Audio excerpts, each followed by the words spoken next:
গত সরকার এই আইএমএ জাহেলিয়াতকে প্রতিষ্ঠিত করে গেছে সর্বক্ষেত্রে। এটা তার একটা নমুনা। ওই খুপির মধ্যে তাকে রাখা হয়েছে, গ্রামে তো মুরগির খাঁচার চেয়ে বড়।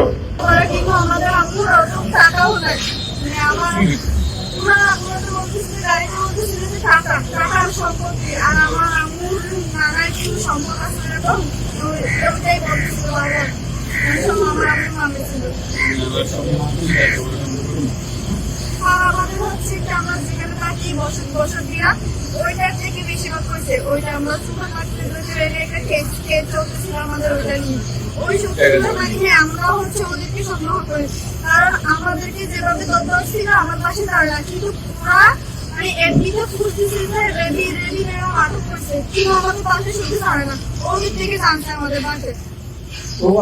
তোমাদেরকে তুলে আনার আগে থেকেই ওরা ফেসবুকে পোস্ট দিচ্ছে যে রাত দিয়ে তুলে নিচ্ছে। আর হচ্ছে আমাদের যেই বসতবাড়ি যে মামলা চলছে ওর বাইকটা হচ্ছে র‍্যাপ করতেছিল গতকাল। হ্যাঁ, ওই র‍্যাপ করতেছিল। RICL TMX, যুগের পর যুগ স্থাপনা থাকে মজবুত। এরকম টর্চার সেল সারা বাংলাদেশ জুড়ে আছে, সেটা শুনলাম আজকে। আমার ধারণা ছিল যে এখানে আয়নাগর বলতেছি কয়েকটা আছে, এখন শুনতেছি আয়নাগরের বিভিন্ন ভার্সন সারা দেশ জুড়ে আছে। কেউ বলে 700, কেউ বলে 800। এটি সংখ্যাও নিরূপণ করা যায়নি কতটা আছে, কতটা জানা আছে, কতটা অজানা রয়ে গেছে সেই জিনিস। আমরা এমনি শুনি আইএমএ জাহেলিয়াত বলে একটা কথা আছে। এই গত সরকার এই আইএমএ জাহেলিয়াতকে প্রতিষ্ঠিত করে গেছে সর্বক্ষেত্রে। এটা তার একটা নমুনা। আর আমি কমিশনকে ধন্যবাদ জানাচ্ছি, তারা বহু কষ্ট করেছে। এটা বর্ণনা যদি দিতে হয়, শব্দ যদি ব্যবহার করতে হয়, তার মধ্যে একটা বিভৎস বিষয়। এটা মানুষের মনুষ্যত্ববোধ বলে কোনো জিনিস আছে সেটা থেকে বহু গভীরে নিয়ে গেছে। এটা নিশ্চিত করার জন্য মনুষ্যত্ববোধের ধারণা নৃশংস প্রতিটি জিনিস হয়েছে। এখানে যতটাই শুনি অবিশ্বাস্য মনে হয়, এটি আমাদের জগৎ, এটি আমাদের সমাজ, আমরা এটা করলাম। এবং যারা গৃহীত হয়েছে, যারা এটা শিকার হয়েছে, তারা আমাদের সঙ্গে আছে। তাদের মুখের থেকে শুনলাম কিভাবে হয়েছে, কোনো ব্যাখ্যা নেই। এটা ব্যাখ্যা থাকলে দু চারটা বলে মানে বোঝে যে এটার কারণ ছিল। এটা বিনা কারণে রাস্তা থেকে উঠিয়ে আনা, বিনা দোষে কতগুলো সাক্ষী সাবুত হাজির করে সেই এক্সপ্লোসিভ গাড়ির ভিতরে ঘুরে দিয়ে তারা বলছে তুমি সন্ত্রাসী, জঙ্গি, এগুলো মনে করে তাকে নিয়ে আসা হয়েছে।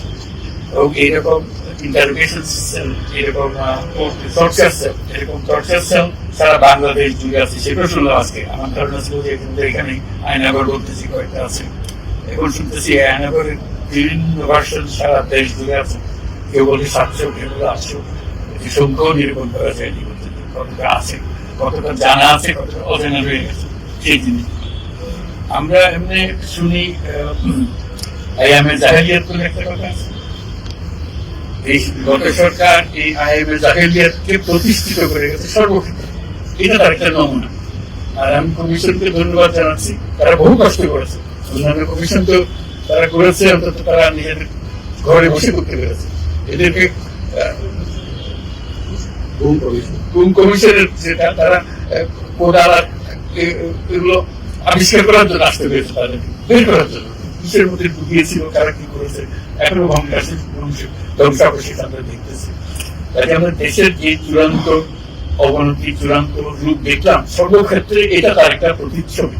তাই গুম কমিশন যেটা আমাদের সামনে নিয়ে আসলো, সেটা হলো যে কি পরিমাণে একটা দেশকে সর্বদিকে ধ্বংস করা যায়, এমনকি মানুষের একেবারে সামান্যতম যে মানবিক অধিকার সেটুকু থেকে বঞ্চিত করে রেখে দেওয়া হয়েছে।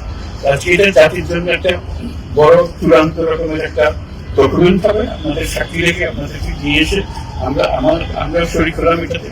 যারা ভুক্তভোগী তাদের সঙ্গে কথা বললাম, কয়েকজনের সঙ্গে ভুক্তভোগীদের সংখ্যা আমার জানানোর মধ্যে 1700 প্লাস, 1750 প্লাস এরকম যারা ভুক্তভোগী। অজানা কত এটা তো আমরা জানি না, এরকম বলে যে এটা 3000-এরও বেশি। কাজে সেটাও আমরা ধরে নিলাম যে একটা সীমা রেখা দরকার, যেটা আমরা অজানা, কেউ প্রমাণ দিতে পারিনি। এই যে উদাও হয়ে গেছে, মানুষ নিশ্চিন্ন হয়ে গেছে, কেউ বলতে পারছে না সে কথা।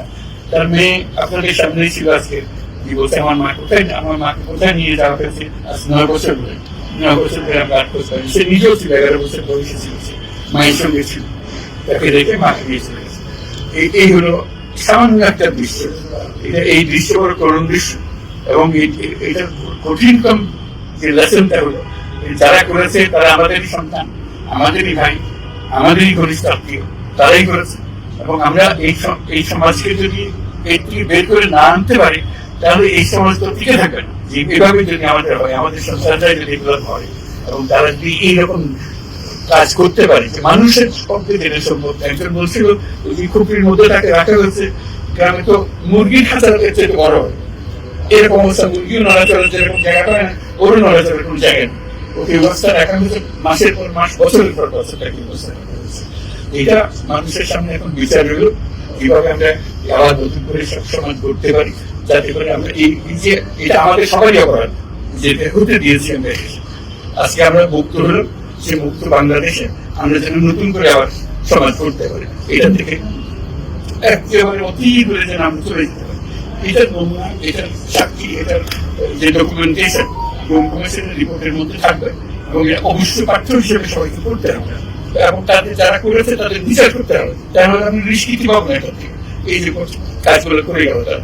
তাহলে আমরা আবার মুক্তভাবে বলবো কি করে যে আমরা এই দেশের মানুষ, আমরা পরিষ্কার। যারা করেছে তাদের জন্য আমরা কেন হতে যাবো, তাদের সে বিচার করবো, জনসাধারণ এবং উচিত বিচার হয়েছে, তখন এটা সেটি আমাদের আবেদন দেশের সবার কাছে, এই বিচারটা যেন আমরা করে থাকি।